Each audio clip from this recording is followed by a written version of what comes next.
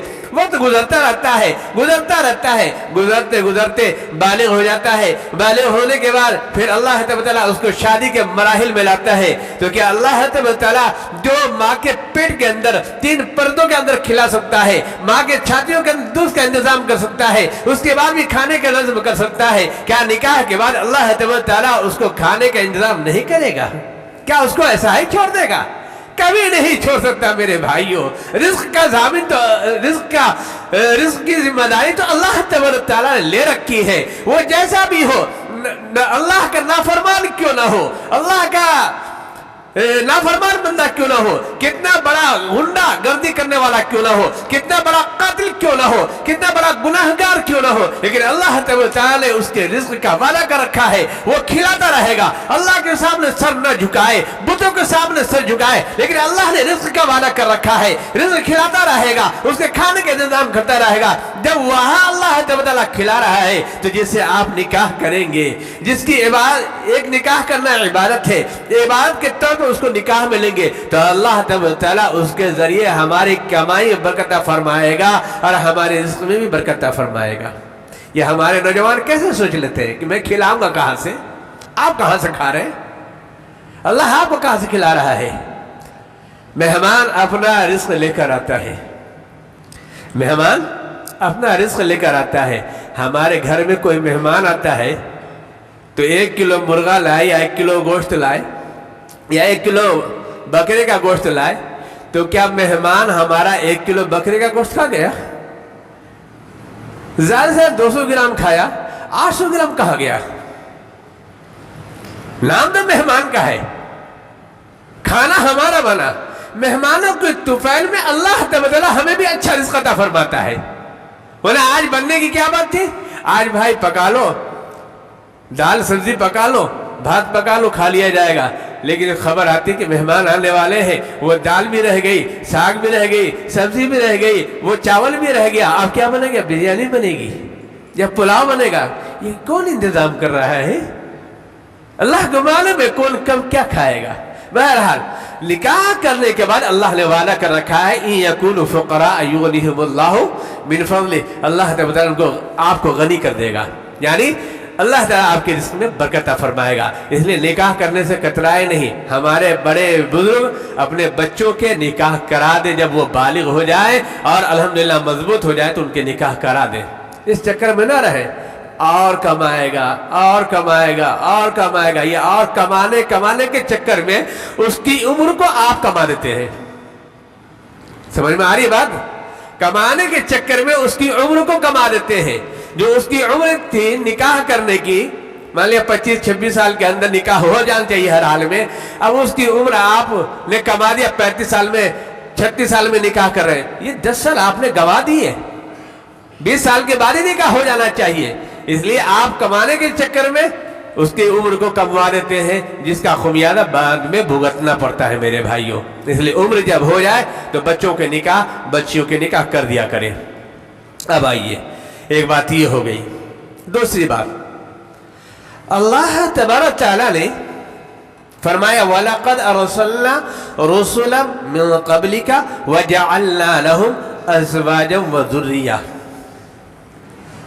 یہ اللہ تبارک اپنے محبوب، ہمارے نبی محمد رسول اللہ صلی اللہ علیہ وسلم کے ارشاد فرما رہے ہیں، اے محبوب، ہم نے آپ سے پہلے جتنے بھی رسول بھیجے، جتنے بھی نبی بھیجے، ہم نے سب کو بیویاں عطا کی اور بچے عطا کیے۔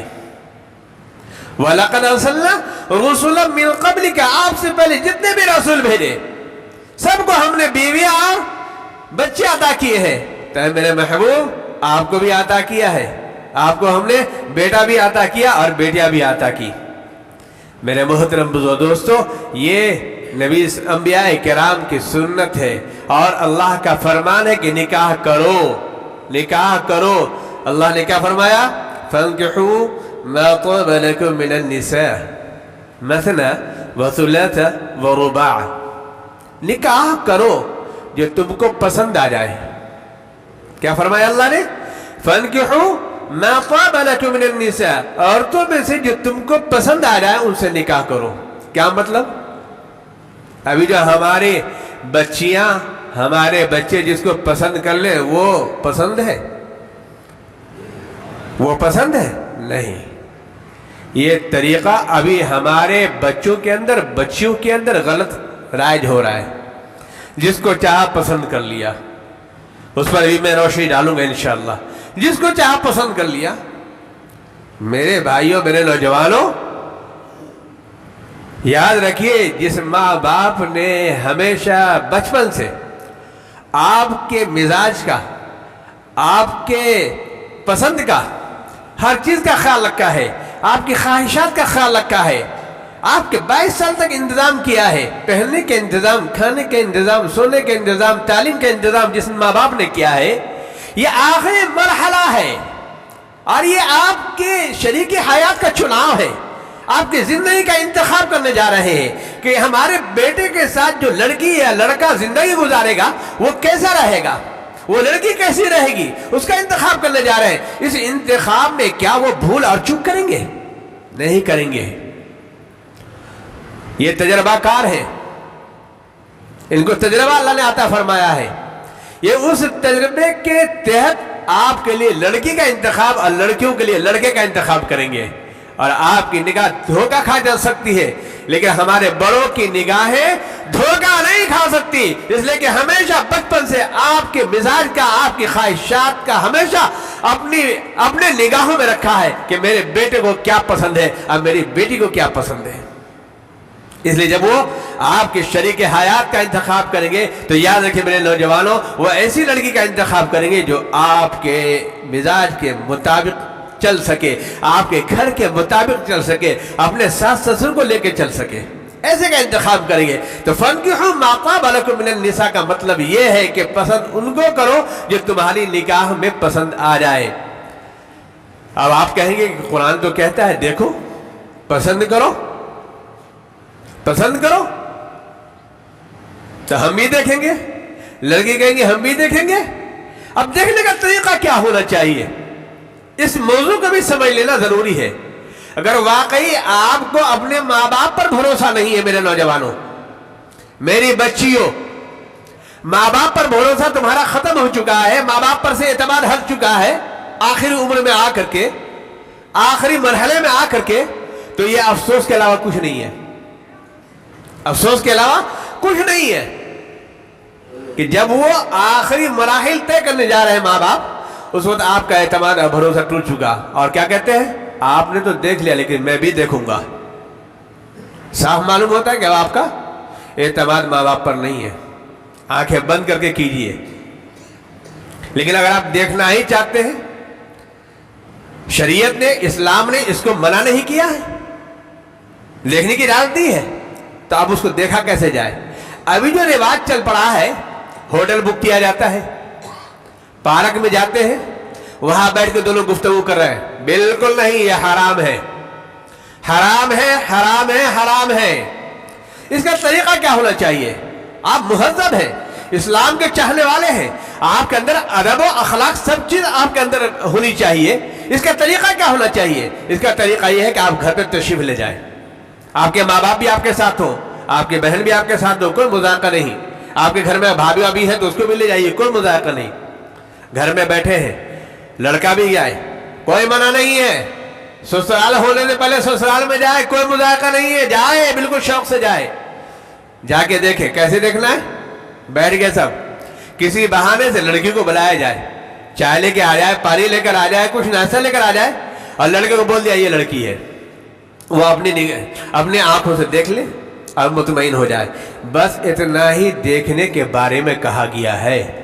یہ جو ہوٹل اب پارک میں جا کر بیٹھ کے گفتگو کرتے ہیں ابھی کے ہمارے نوجوان اور نوجوان لڑکیاں, یہ بالکل حرام ہے, یاد رکھیے. اور نکاح کا رشتہ جب طے ہو جائے تو اللہ کے واسطے میں آپ تمام بڑوں کو کہہ رہا ہوں